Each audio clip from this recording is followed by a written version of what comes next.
Okay, so we're going to do breathing meditation now. Now, that doesn't really need a lot of explanation, but as a life skill, if you develop the capacity to focus on your breath, it can really help you calm down when the poo hits the fan. It's a very useful skill. So all you need to do is just give your breath centre stage, really. Don't try and effort your attention on it. You know, you know, you can feel almost like a tensing of not that, because remember that you are aware in this moment without any effort. So you're going to be aware of your breathing. And if you start to daydream, eventually you'll notice and you just bring yourself back to breathing and you just keep doing that.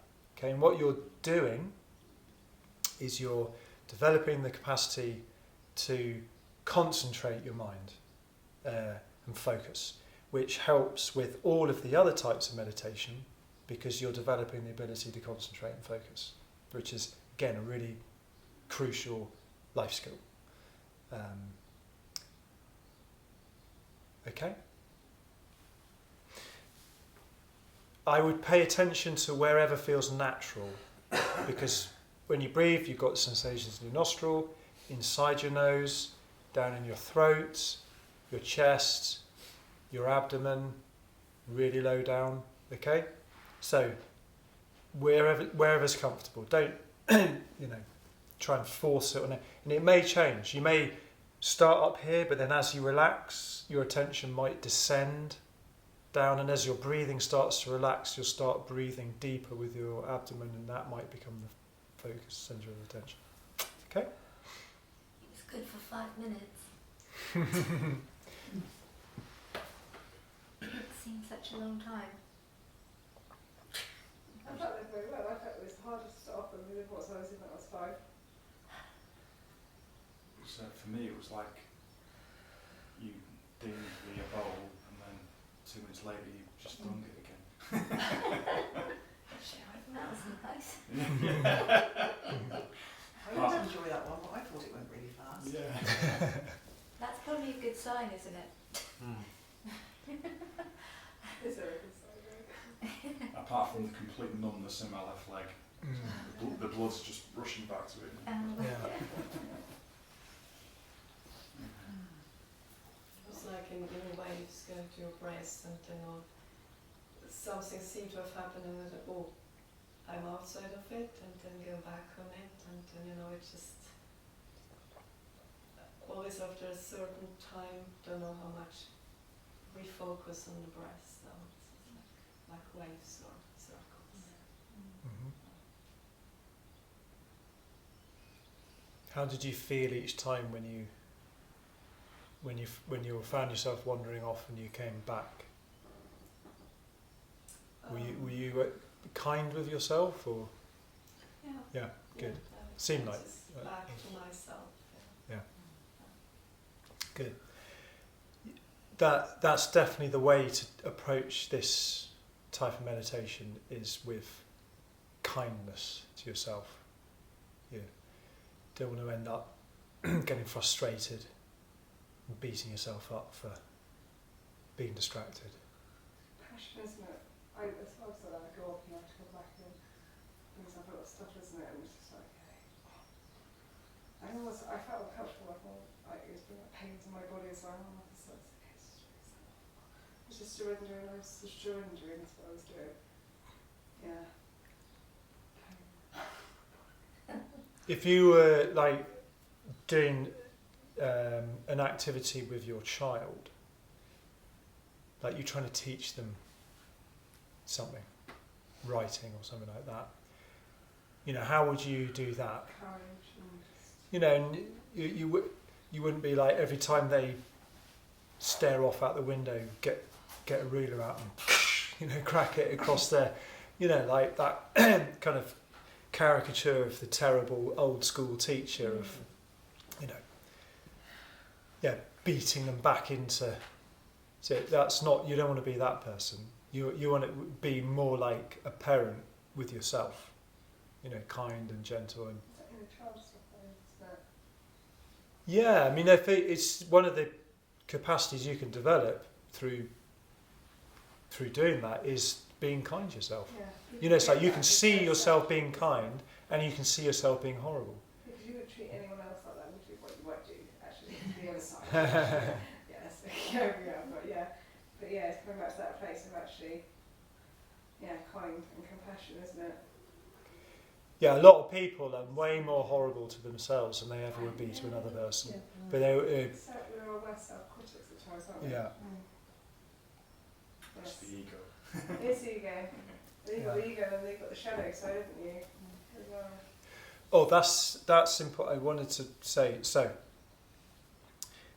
you can only be aware of what you can see, okay? And the shadow is a psychological term. Does everybody know that term?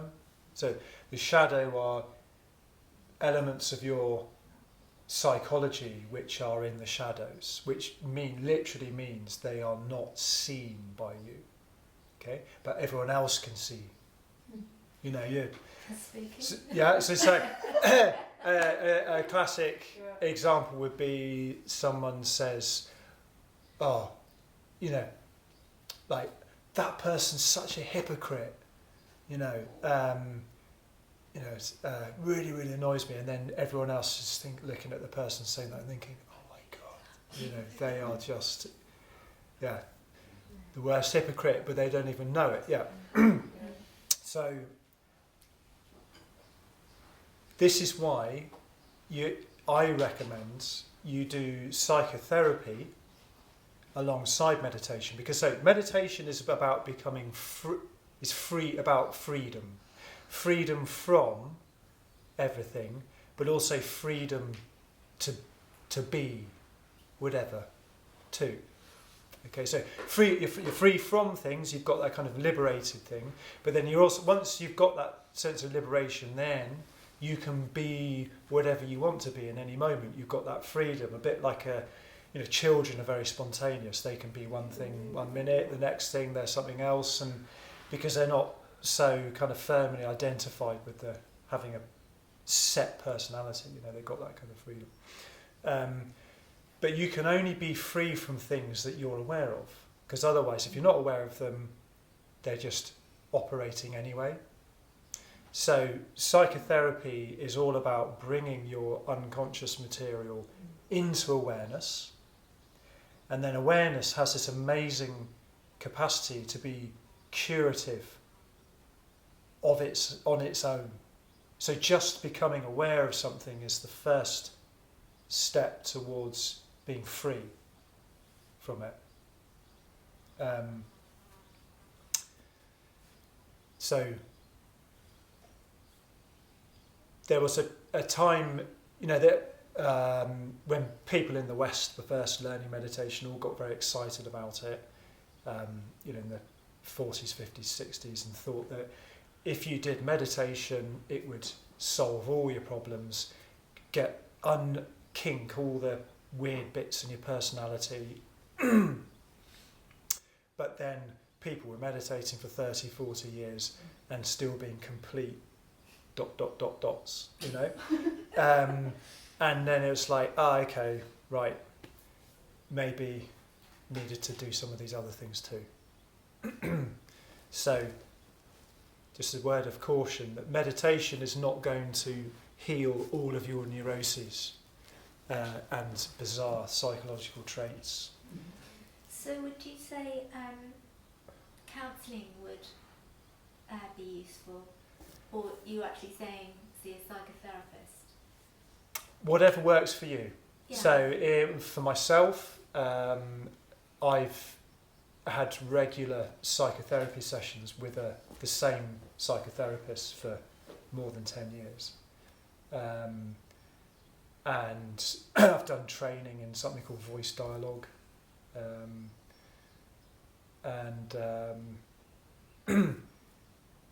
in my late teens and 20s, I did a lot of psychedelics, magic mushrooms and those kind of things.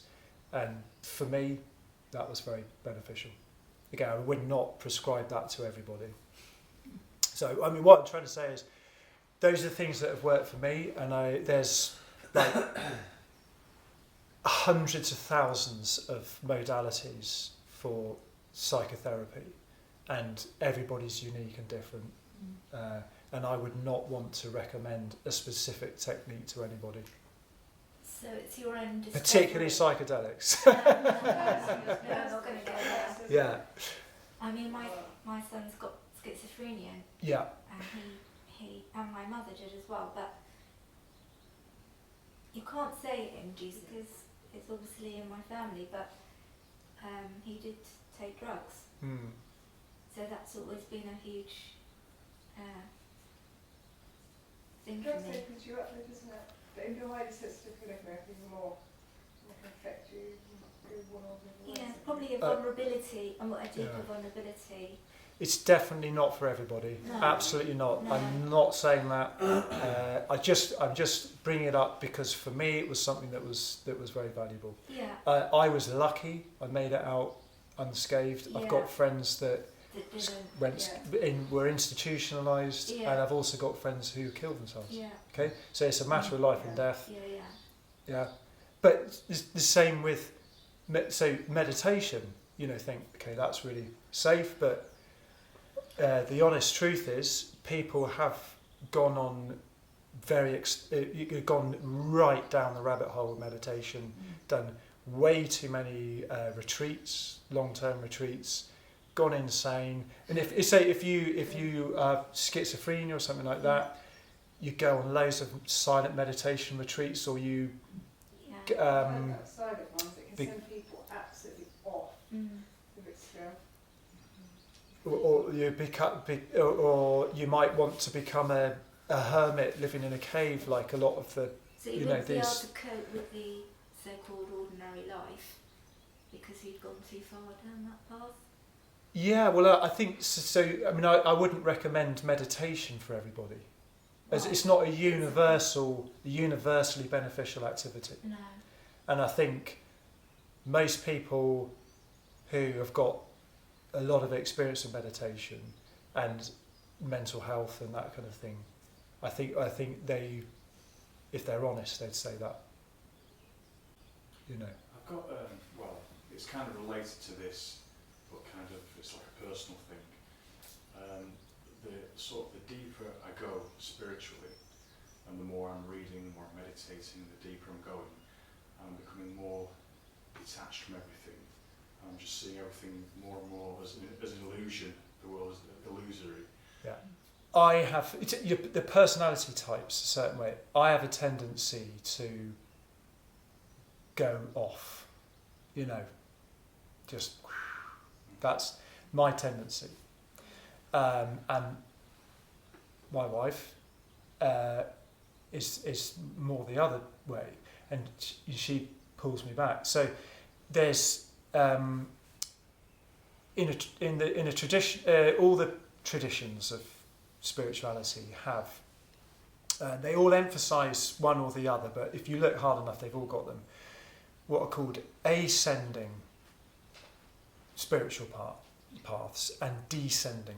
So they're almost like currents, an ascending current and a descending current. Okay, so this is what when I was saying freedom from and freedom to be is another way of saying it. Okay, so freedom from is complete freedom from everything. But then freedom to be is that same type of freedom, but in. Another word for it is, there's too many. But if we stick with the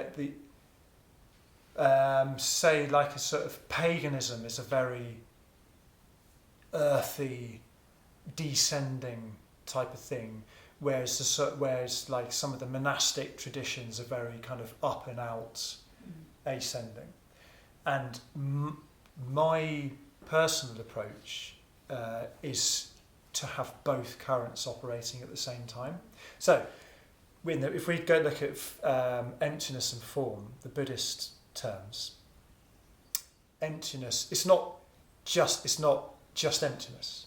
It's emptiness and form. And then in the yin and yang symbol is a sign of emptiness and form together, and the movement and the dance. And then you've got the imagery in the Indian and Tibetan ones of the paintings of people having sex. So there'd be like someone in meditation position and then someone having sex. Have you seen? I've got one I could get out. You seen those? So that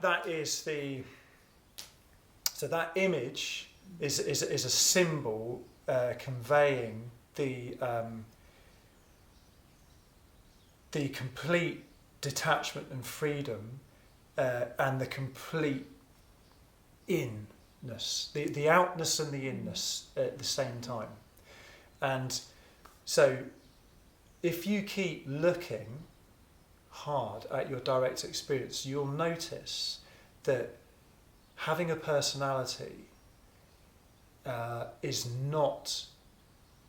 having a personality, it does not exclude your identity as awareness. Your identity as awareness has been there your entire life.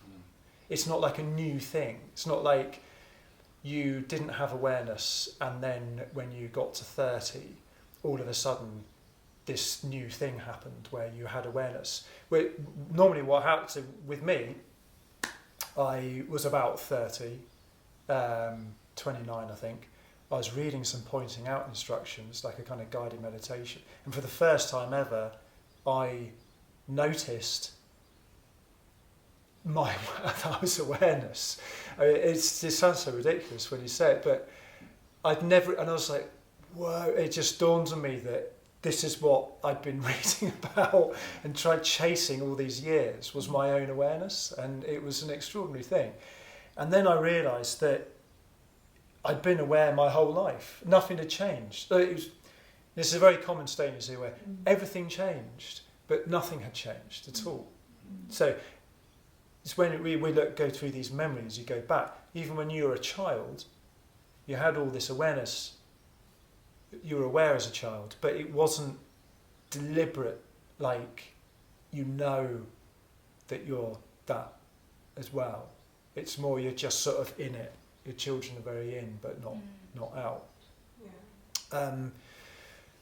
So one of the at that particular time for me, I was very up and out in my approach, and then I came across the work of this guy called Ken Wilber, who pointed out about psychotherapy and physical strength training and yoga, all those things, and then learning philosophy as well as doing your meditation and stuff. So all of a sudden, I started doing psychotherapy, all these other practices, and then I had kids in my late mid-30s. Stuff, and I am so attached to my children. I love them to bits, and they're my world, really.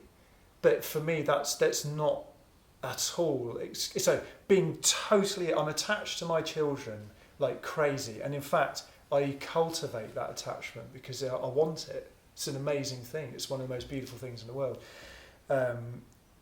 But that is not excluding my ability to be completely free at the same time.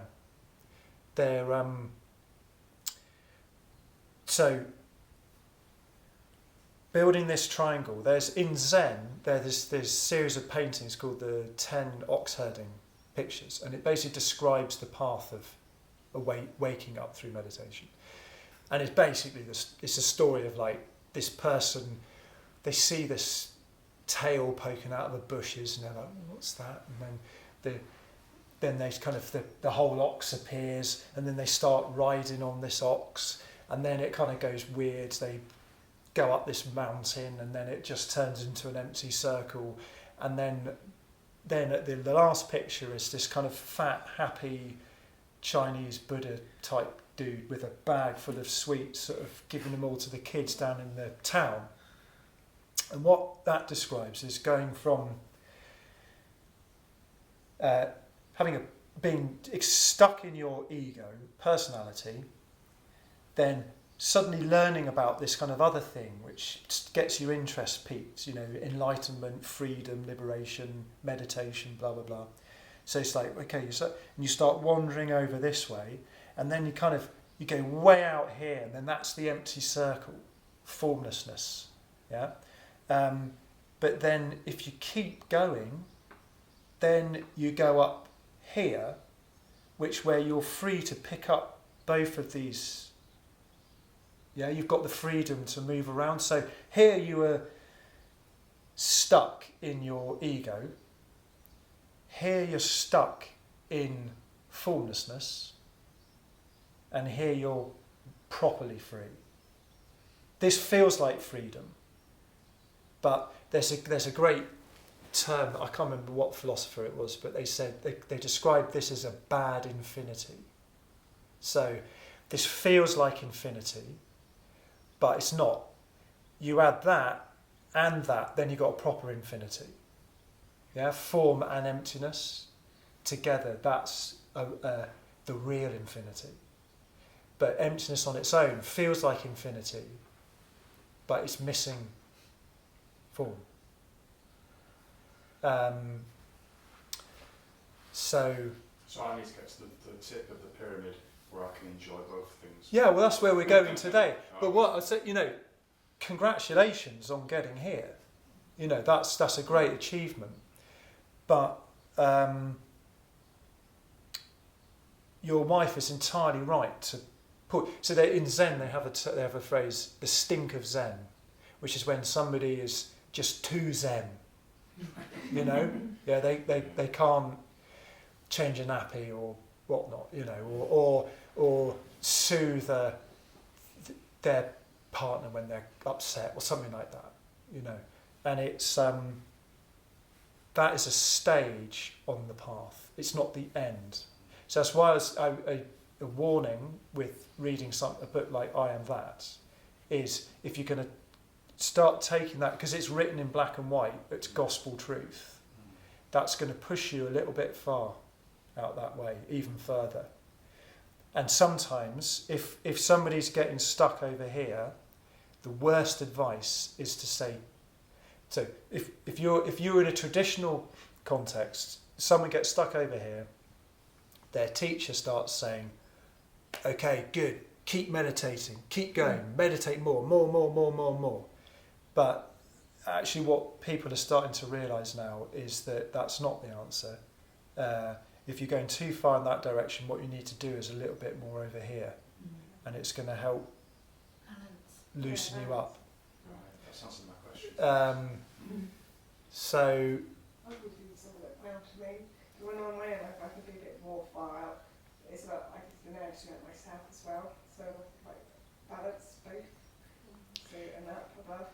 But I think when I've been in partnerships before, I found them quite grounding for me, but also unhealthy. So it's about, different end.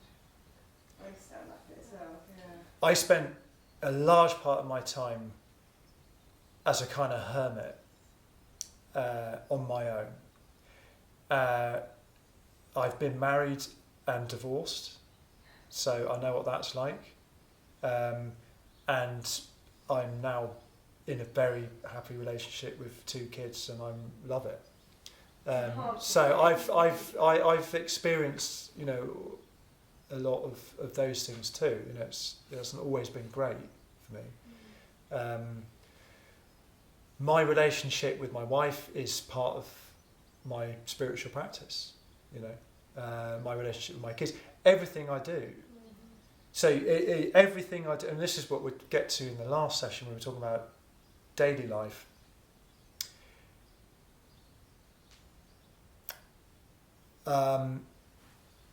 We're going to have lunch, trust me. just 2 minutes. In Buddhism, there were 3 unfoldings of it. So there's early Buddhism, which is called Hinayana Buddhism, which tends to be very monastic and aesthetic practices. Okay, sort of other, not in the world, sort of out from life, living in the forests and begging for food and all that kind of thing, spending hours and hours every day meditating.